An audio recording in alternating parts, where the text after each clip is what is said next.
जन सेवा करते आ रही हूँ। आज नौबतपुर प्रखंड में किसी भी दिव्यांग को आप देख लीजिए कि वो आपको पैर घसीटते हुए नहीं मिलेगा। मेरी सासू माँ अपने पॉकेट से भी पैसा खर्च करके उन लोगों की मदद करती। नमस्कार, TL न्यूज़ 24 देख रहे हैं और मेरा नाम मनोरंजन है। बतला दें कि फिलहाल हम नौबतपुर जिला परिषद के क्षेत्र में हैं। नौबतपुर के उत्तरी भाग संख्या 8 से यहाँ पर हमारे बीच में एक महिला प्रत्याशी हैं जिन्होंने अपना जिला परिषद उम्मीदवार के लिए दावेदारी की नॉमिनेशन भी दी। तो आपको बतला दें कि नौबतपुर और विक्रम जो कि तीसरे चरण में जहाँ चुनाव होने वाला है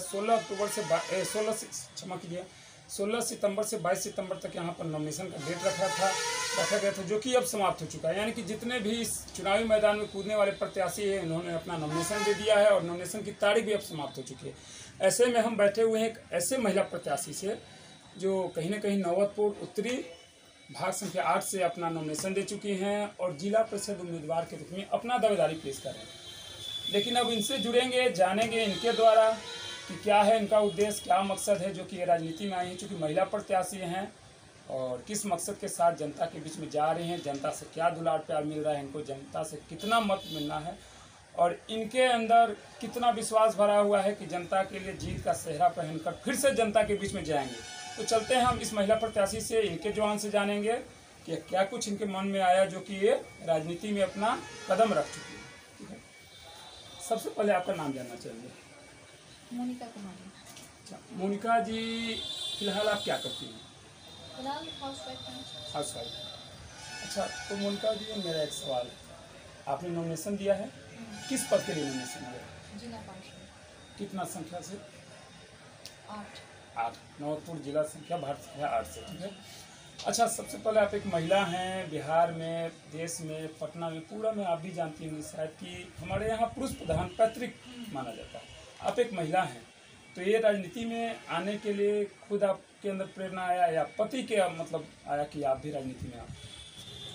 राजनीति में आने का कारण मत पूछिए, मुझे जन सेवा करना बहुत ही अच्छा लगता है। पिछले 10 वर्षों से मैं जन सेवा करते आ रही हूँ और मुझे ये करते हुए बहुत ही आत्मा को संतुष्टि मिलती है। मेरे पति पिछले 20 वर्षों से पॉलिटिशियन हैं और पॉलिटिक्स में हैं, उन्हें भी ये बहुत अच्छा लगता है। हम लोगों को, मेरे पूरे परिवार को एक तरह से माना जाए कि हम, जैसे मेरी सासू माँ हुई, मेरे पति हुए, तो वो सब लोग अपने तरीके से काम करते थे और वो नई दिल्ली मंत्रालय से मेरे पति दिव्यांग लोगों के लिए साइकिल और वैसाखी वगैरह उनकी जो चीज़ चाहिए उसके लिए ले आते थे और उनको देते थे। आज नौबतपुर प्रखंड में किसी भी दिव्यांग को आप देख लीजिए कि वो आपको पैर घसीटते हुए नहीं मिलेगा। उसके पास उसके लिए वैसाखी वगैरह जो भी उसको चाहिए वो मिल चुका है। और अगर मैं राजनीति में इस बार भी जीतती हूँ, जैसे कि मेरे पति पिछले 22 वर्षों से कार्य करते आ रहे हैं और मेरी भी शादी हुई तो मैं उन लोगों को देखी कि मेरी सासू माँ अपने पॉकेट से भी पैसा खर्च करके उन लोगों की मदद करती थी। मेरे पति भी इस कार्य को करते हैं, इसलिए मुझे प्रेरणा मिली कि मैं भी इस कार्य को करूं और इस बार मैं उनकी सीट पर खड़ी हूं तो मैं भी उनके कार्य को आगे बढ़ाऊँ। उन्हीं के नक्शे कदम पर आगे चल के आप मतलब क्षेत्र के लोगों को हेल्प करना चाहते हैं। हाँ, क्षेत्र इस कार्य में पति का कितना सपोर्ट मिल रहा है आपको? मुझे पति का सपोर्ट, बिहार, पटना, ये तो पितृ प्रधान देश कहा जाता है। यहाँ पर पुरुषों की अपेक्षा मतलब महिलाओं को कहा जाता है कि पुरुष के बगैर महिलाएं कुछ नहीं करती, यानी पति को सपोर्ट मिल रहा है। तो कहना ये चाहते हैं मैडम कि आपका पूरा परिवार लगभग आप जैसा बतलाएं कि राजनीति में इंक्लूड है, शामिल है, कहीं ना कहीं राजनीति पॉलिटिशियन नहीं होते भी पॉलिटिशियन वाले सारे काम करते हैं। अच्छा तो सास रह चुकी हैं आपकी, उनकी पुतोह हैं, आप राजनीति में आए हैं, आपके हस्बैंड पॉलिटिशियन हैं, बोले कि बहुत कुछ सुनते थे।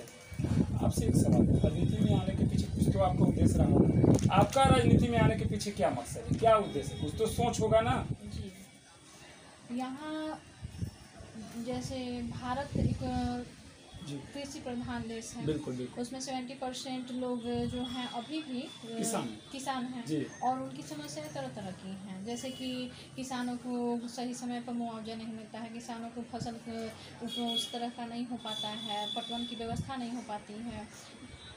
विस्तृत वर्णन करिएगा तो बहुत सारी समस्याएं हैं जिनको कि सॉल्व करने के लिए मेरे मन में विचार आते हैं। इसलिए मैं राजनीति में अगर जाऊंगी तो मैं उस समस्याओं को उनकी सॉल्व करूंगी जितना मुझसे हो सकता है। हमारे समाज में महिलाओं को भी बहुत दबाया जाता है, उनकी भी कोई इज्जत नहीं की जाती है।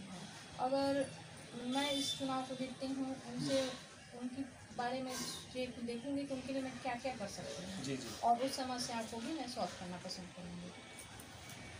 चलिए, तो बड़ी अच्छा बात है जो कि कहीं ना कहीं किसानों के हित के लिए किसानों को सारी समस्याएं आपके नज़र में हैं। अच्छा, आप ये बताइए जो आपका हमारे सरकार से हम लोगों के लिए मिल सकता है, जब तक कि भी हम लोग कर सकते हैं, जैसे विकलांग लोगों की मदद की जा सकती है या वृद्धा पेंशन बनवाया जा सकता है, वो सब हम लोग उनके लिए करेंगे। अच्छा, आप ये बताइए कि आप क्षेत्र में तो लगातार जनसंपर्क किए होंगे, अगर आपसे हम पूछें कि फिलहाल आपके क्षेत्र में क्या क्या समस्या है जो कि जिसे आप सबसे पहले देखना चाहते हैं, कुछ ऐसी समस्या जिससे आपको रूबरू हुए और मन को लगा कि ये समस्या हमारे जनता के बीच में है, तो इसको जल्द से जल्द इसका निष्पादन किया जाए, सॉर्ट आउट किया जाए। किसानों की समस्या सबसे पहले समाधान करना चाहिए। किसानों को पटवन की व्यवस्था नहीं मिलती है, उसको बिजली की व्यवस्था अगर की जाए तो उनका पटवन हो जाएगा। जब फसल उपज जाता है तो उसको सही कीमत उनको मिले, ऐसा भी उनके लिए करना चाहिए। कभी कभी फसल बर्बाद हो जाता है या उनका जल जाता है तो उसको सरकार से उसका मुआवजा भी मिलवाने की कोशिश की जाए। ये सब उनकी समस्याएं हैं। जैसे महिला हैं तो किसी के पास गैस नहीं है, किसी के पास घर नहीं है, किसी के पास बहुत सारी लड़की हैं जो पढ़ना चाहती हैं मगर पढ़ नहीं पाती हैं।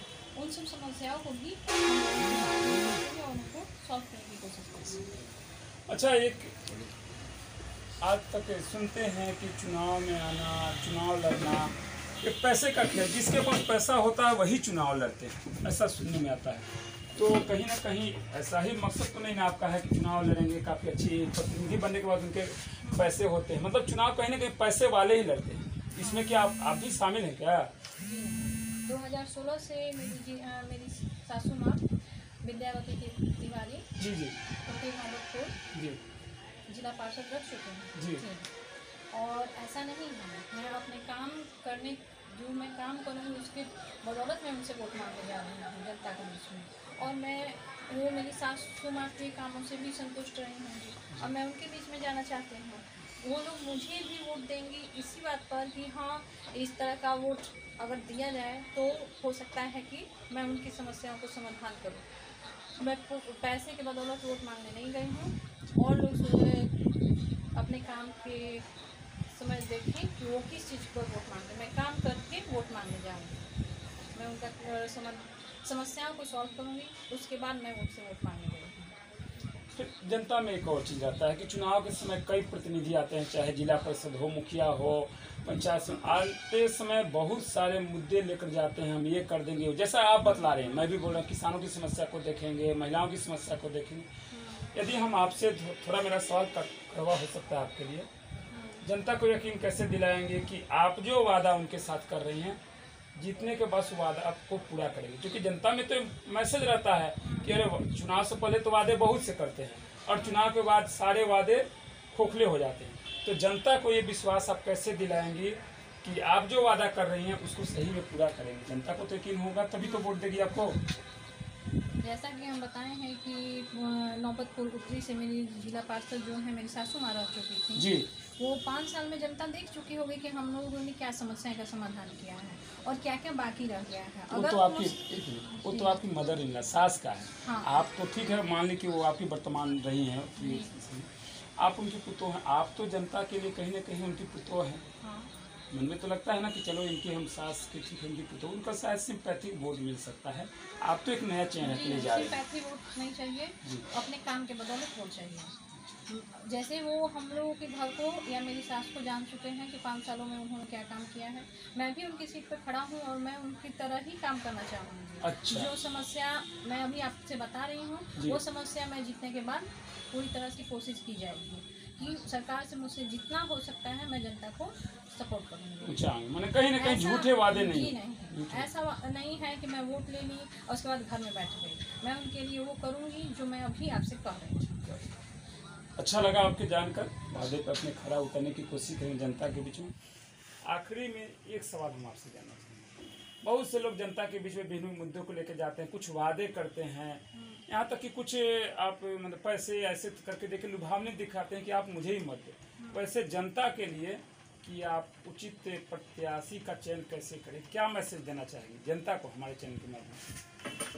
देखिए, मेरा ख्याल है कि जैसा मैं आपको अभी बता रही हूँ कि जी। मेरी सासू माँ पिछले 5 सालों में ऐसा कार्य कर चुकी हैं, वो अपने पॉकेट से भी उतने खर्च कर चुकी हैं। और मेरे पति भी 20 वर्षों से जो कार्य किए हैं पॉलिटिक्स में हैं, तो वो भी दिव्यांग लोगों के लिए कार्य कर चुके हैं। तो कोई भी इंसान जिसके लिए आप एक बार खर्च कर दीजिए या जिसकी आप हेल्प कर दीजिए, वो ये ज़रूर जनता समझती है कि मेरे लिए क्या अच्छा है। तो मैं वोट किसी से इस तरह से नहीं मांगने जा रही हूँ, वो जनता खुद जान रही है कि मुझे किसको वोट देना चाहिए। और मेरे पति हैं चाहे मेरी सासू माँ हैं, उनके कार्य को देखते हुए ही जनता वोट देगी। मेरा बस उनसे यही आग्रह है कि मुझे भी वोट दें और मुझे जिताएं, ताकि मैं भी अपने इस काम को आगे बढ़ाऊं। अब आपके द्वारा हम जानना चाहते हैं कि आपका चुनावी मुद्दा क्या है, किस मुद्दा के बीच में जनता के बीच में जा रही है? गरीब असहाय लोगों की मदद करना, विकलांगों की मदद करना, किसानों की मदद करना, महिलाओं को जो प्रॉब्लम है उनकी समस्याओं को सॉल्व करना। जैसे उनके पास गैस नहीं है, बहुत सारी ऐसी चीज़ें हैं जो महिलाओं को नहीं अभी पता है, क्योंकि सभी लोग पढ़े लिखे नहीं हैं। उनको समझाना पड़ता है कि आपके लिए सरकार ये चीज़ लाई है। उस चीज़ों को हम लोग 100 में 100 उनकी परेशानियों को सॉल्व करना पसंद करेंगे। इसलिए मैं जनता के बीच में जाना चाहती हूँ और उनसे आशीर्वाद मांगना चाहती हूँ कि फिर मुझे आशीर्वाद दे के वो अपने जिताएं। तो आप देख रहे थे हमारे चैनल के माध्यम से, सुन पा रहे थे मोनिका कुमारी को, जिन्होंने नौबतपुर उत्तरी भाग संख्या 8 से अपना नॉमिनेशन देकर चुनावी मैदान में आ चुके हैं, चुनावी अखेड़े में आ चुके हैं। यहाँ पे कई इनके कॉम्पिटिटिव होंगे, कई इनके प्रतिद्वंदी होंगे, लेकिन इनको प्रतिद्वंदियों की थोड़ी सी डर नहीं, साहस नहीं, चूंकि इनको विश्वास है कि जिस पद से मैं चुनाव लड़े उस पद पे काफ़ी दिनों तक गरीबों का, किसानों का काफ़ी कुछ हेल्प किया है हमारी मदर इन लॉ ने, जो कहीं ना कहीं अभी फिलहाल किसी कारणवश उनकी मृत्यु हो गई है और हमारे बीच में नहीं है, लेकिन केवल उनके नक्शे कदम पर चलकर कार्य करना चाहते हैं, उनके द्वारा सिंपैथी वोट हासिल नहीं करना चाहते हैं। ऐसा मोनिका कुमारी का मतलब सोच है, विचारधारा है, काफ़ी कुछ मुद्दा है कि किसानों की समस्या को बहुत गंभीरता से ले रही हैं। और हम आशा करते हैं कि जो ये मुद्दा है शायद इनको जनता का प्यार मिले, लेकिन जनता जनार्दन होता है। पंचायती चुनाव में देखना है कि अब जनता का दुलार प्यार कितना मिलता है, कितना इनके बातों को जनता मतलब वैल्यू देती है, और जनता का कितना प्यार मिलने के बाद जीत का सेहरा इनके सर पे आता है। बने रहे ऐसे खबरों के लिए। अनंत कुमार के साथ TNE 24 मनोरंजन।